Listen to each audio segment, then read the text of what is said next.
I was talking to a colleague the other day, and we were talking about the role of compassion in our lives. And you think, well, wow, do I really need to show compassion? Isn't it about strong leadership? Isn't parenting about leadership?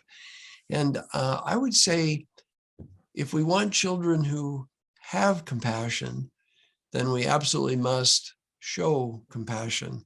Mm-hmm. And I just, I somehow it has taken me decades to recognize that many of the processes in parenting that lead to success are really about compassion.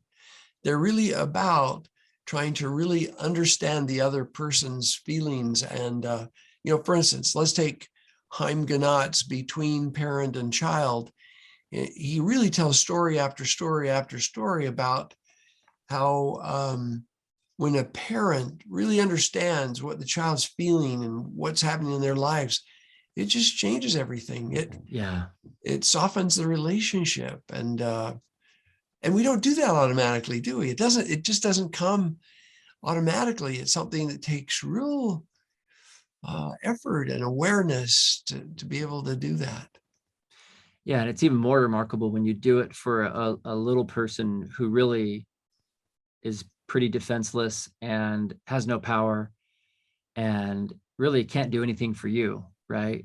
I mean, it's one thing to do it for someone you might be, trying to impress, but in our homes and behind closed doors, to really show compassion and see a child as a human being with feelings that are different than yours, boy, that is a challenge, but it works. And what's Yes. remarkable is a side note, Wally, I mean, I know that you helped revise Between Parent and Child with Haim Ginat's widow back in 2003, 2004, somewhere in there.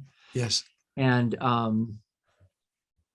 is that Haim Ginat was writing this stuff in the 60s when children were supposed to be seen and not heard. Mm. I mean, you talk about someone that just was inspired.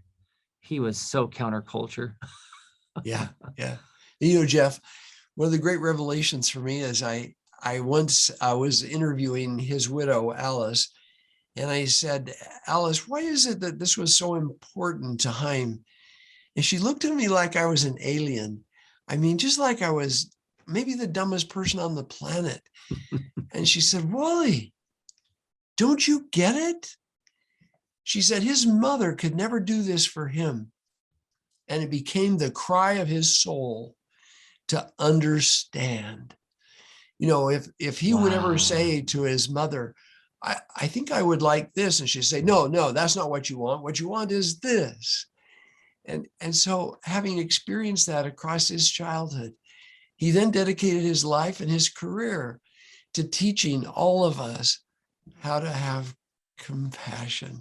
And when we need to be careful, don't we? Because sometimes we imagine that having compassion means making concessions. And that's not true. I mean, bringing our heart to understand what a child feels or what our spouse feels or what a colleague feels. It's bringing tenderness and openness and understanding. And then there's still a whole nother process that's about negotiating how you move from there. And that's in the case of parenting, that's called emotion coaching, isn't it?